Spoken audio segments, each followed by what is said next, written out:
বিসমিল্লাহির রহমানির রহিম। প্রিয় মা বোনেরা, আজ আমি এমন একটি বিষয় নিয়ে কথা বলবো যেটা শুনলে অনেকেই রাগ করবেন। অনেকে বলবেন আমাদেরকে কেন বলা হচ্ছে, কিন্তু সত্য কথা তেতো হয়, আর তেতো ওষুধই রোগ সারায়। আজ আমি বলবো অভিশপ্ত নারীর ৮টি লক্ষণ।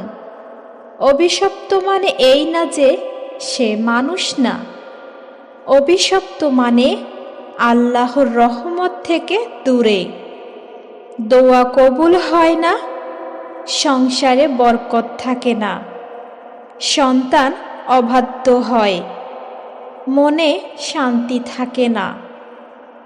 অনেক নারী আছেন, নামাজ পড়েন, রোজা রাখেন, কিন্তু তবুও জীবনে অশান্তি। কেন? কারণ কিছু অভ্যাস আল্লাহকে রাগান্বিত করে। আজ সেই অভ্যাসগুলোই বলবো, নিজের সঙ্গে মিলিয়ে শুনবেন। নাম্বার ১, স্বামীর অবাধ্য নারী। প্রথম ও সবচেয়ে ভয়ঙ্কর লক্ষণ স্বামীর অবাধ্যতা। রাসূল সাল্লাল্লাহু আলাইহি সাল্লাম বলেছেন, যদি আমি কাউকে সিজদা করতে বলতাম তবে স্ত্রীকে স্বামীকে সিজদা করতে বলতাম। এর মানে কি? স্বামী আল্লাহর প্রতিনিধিত্বকারী না, কিন্তু সংসারে আল্লাহর দেওয়া দায়িত্ব তার কাঁধে। আজ কি হচ্ছে? স্বামীর কথা তুচ্ছ করা, সবার সামনে অপমান করা, মায়ের কাছে, বান্ধবীর কাছে স্বামীর বদনাম, সামান্য ভুলে গালাগালি। এই নারী নামাজ পড়লেও আল্লাহ অসন্তুষ্ট হন, কারণ সংসারের শান্তি ভেঙে ফেলা ইবাদত না, গুনাহ। নাম্বার ২, কৃতজ্ঞ নারী। অকৃতজ্ঞতা এমন এক পাপ যা জান্নাতের দরজা বন্ধ করে দেয়। হাদিসে এসেছে, জাহান্নামের অধিকাংশ বাসিন্দা নারী। কারণ কি? স্বামীর প্রতি অকৃতজ্ঞতা। 10 বছর ভালো করলো, একদিন ভুল করলো, বলবে তুমি কখনোই আমার জন্য কিছু করনি। এই একটি বাক্য সারা জীবনের আমল ধ্বংস করে দিতে পারে। নাম্বার ৩, পরনিন্দা ও গীবতপ্রিয় নারী। আজকের নারীদের বড় গুনাহ বান্ধবী নিয়ে গীবত, ভাবির সমালোচনা, ননদের বদনাম, শাশুড়িকে নিয়ে কটু কথা। গীবত মানে কি জানেন? মৃত ভাইয়ের মাংস খাওয়া। এমন নারী নামাজে দাঁড়ালেও তার নামাজ আকাশে উঠতে কাঁদে। নাম্বার ৪, পর্দাহীন ও প্রদর্শনপ্রিয় নারী। পর্দা শুধু কাপড় না, পর্দা মানে চরিত্র। আজ কি হচ্ছে? শরীর ঢেকে মন খোলা। স্বামীর জন্য সাজ না, অন্যদের জন্য। সোশ্যাল মিডিয়ায় ছবি, নজর কাড়ার প্রতিযোগিতা। রাসূল সাল্লাল্লাহু আলাইহি সাল্লাম বলেছেন, যেসব নারী পোশাক পরেও নগ্ন, তারা জান্নাতের গন্ধও পাবে না। নাম্বার ৫, অহংকারী ও জেদি নারী। অহংকার কেবল পুরুষের না, নারীর অহংকার আরো ভয়ঙ্কর। আমরা ভুল করি না, আমি যা বলি সেটাই ঠিক, ক্ষমা চাইতে লজ্জা। ইবলিসের পাপ কি ছিল? অহংকার। যে নারী ক্ষমা চাইতে জানে না, সে ধ্বংসের পথে। নাম্বার ৬, ফিতনা সৃষ্টিকারী নারী। ফিতনা মানে কথা লাগানো, ঝগড়া বাঁধানো, পরিবার ভাঙা। একজন নারী চাইলে সংসার জান্নাত বানাতে পারে, আবার জাহান্নামও। ফিতনা সৃষ্টি করা নারী আল্লাহর গজব ডেকে আনে। নাম্বার 7, নামাজে অবহেলা কিন্তু দুনিয়ায় ব্যস্ত। সময় নেই নামাজে, কিন্তু সময় আছে সিরিয়াল, মোবাইল, গল্প, আড্ডা। এই নারী জানে না নামাজই অভিশাপ থেকে মুক্তির চাবি। নাম্বার 8, তওবা না করা নারী সবচেয়ে ভয়ঙ্কর লক্ষণ। ভুল বুঝেও না ফেরা, গুনাহকে গুনাহ না ভাবা, সবাই তো করে বলা। আল্লাহ ক্ষমা করেন যদি ফিরে আসি, যদি কাঁদি, যদি তওবা করি। যে নারী তওবা করে না সে নিজেই নিজের ওপর অভিশাপ ডেকে আনে।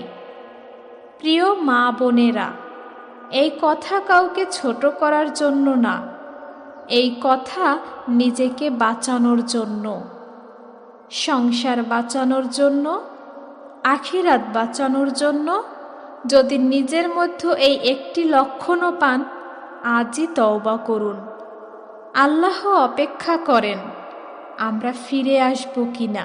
প্রিয় মা বোনেরা, ভিডিওর এই শেষ অংশটা খুব মনোযোগ দিয়ে শুনবেন, কারণ অনেকেই আলোচনা শোনে কিন্তু শেষ কথাগুলো না শুনেই বেরিয়ে যায়, আর শেষ কথাতেই থাকে জীবনের আসল দাওয়াই। আজ আমি অভিশপ্ত নারী কথাটা ব্যবহার করেছি, কিন্তু বিশ্বাস করুন এটা কোনো গালি নয়, এটা কোনো অপমান নয়, এটা একটা সতর্ক বার্তা। যেমন ডাক্তার রোগীর সামনে কঠিন কথা বলে, এভাবে চললে আপনি বাঁচবেন না, তেমনি এই কথাগুলো আত্মাকে বাঁচানোর জন্য। অনেক নারী আছেন নামাজ পড়েন, রোজা রাখেন, দোয়া করেন, তবুও বলেন আমার জীবনে শান্তি নেই, আমার সংসারে বরকত নেই, আমার সন্তান কথা শোনে না। একটু ভেবে দেখেছেন কি এর কারণ কোথাও আপনার আচরণে লুকিয়ে নেই তো? তিনি কারো উপর অন্যায় করেন না। আমাদের কষ্টগুলো আমাদের নিজেদের আমলের ফল। মা বোনেরা, একটা কথা মনে রাখবেন, আল্লাহ কাউকে অভিশাপ দেন হঠাৎ করে না। বারবার অবাধ্যতা, বারবার অহংকার, বারবার গীবত, বারবার পর্দাহীনতা, বারবার অকৃতজ্ঞতা, এই বারবারই একসময় অভিশাপে রূপ নেয়। যখন আল্লাহর পক্ষ থেকে হিদায়াতের ডাক আসে কিন্তু আমরা ফিরি না, তখন আল্লাহ ধীরে ধীরে ছেড়ে দেন। আর আল্লাহ যখন ছেড়ে দেন তখন মানুষ নামাজে দাঁড়িয়েও একা থাকে। আজ যদি আপনার মনে হয় এই কথাগুলো আমার সাথেই মিলছে, তাহলে ভয় পাবেন না। ভয় পাওয়ার কিছু নেই। ভয় তখনই যখন বুঝেও না ফিরি, শুনেও অবহেলা করি, সত্য জেনেও বদলাই না। আজ যদি আপনার চোখে পানি আসে, এই কান্নাই আল্লাহর কাছে সবচেয়ে প্রিয় কান্না। মা বোনেরা, আপনি হয়তো ভাবছেন আমার তো সব শেষ হয়ে গেছে, আমি তো অনেক গুনাহ করেছি। না, আল্লাহর দরজা কখনো বন্ধ হয় না। হে আল্লাহ, যে আল্লাহ ফিরআউনের স্ত্রীকে জান্নাতি বানিয়েছেন, ব্যভিচারিণী নারীকে একটি কুকুরকে পানি খাওয়ানোর কারণে ক্ষমা করেছেন, শত খুনি মানুষকে তওবার কারণে জান্নাত দিয়েছেন, সে আল্লাহ কি আপনাকে ক্ষমা করবেন না? অবশ্যই করবেন। শর্ত একটাই, সত্যিকারের তওবা। তওবা মানে শুধু বলা না, আল্লাহ আমাকে মাফ করে দাও, তওবা মানে গুনাহ ছেড়ে দেওয়া, ভুল স্বীকার করা, না করার দৃঢ় প্রতিজ্ঞা। আজ যদি আপনি সিদ্ধান্ত নেন আমি বদলাবো, এই সিদ্ধান্তটাই আপনাকে অভিশাপ থেকে রহমতে নিয়ে যাবে। মা বোনেরা, একজন নারী চাইলে একটা ঘরকে জান্নাত বানাতে পারে, আবার সেই ঘরকে জাহান্নামও বানাতে পারে একজন নারী। আপনি কোনটা হবেন আজ সেটা বেছে নেওয়ার দিন। স্বামীর জন্য আপনি হবেন শান্তির ছায়া নাকি কষ্টের কারণ? সন্তানের জন্য আপনি হবেন আদর্শ নাকি ভয়ের নাম?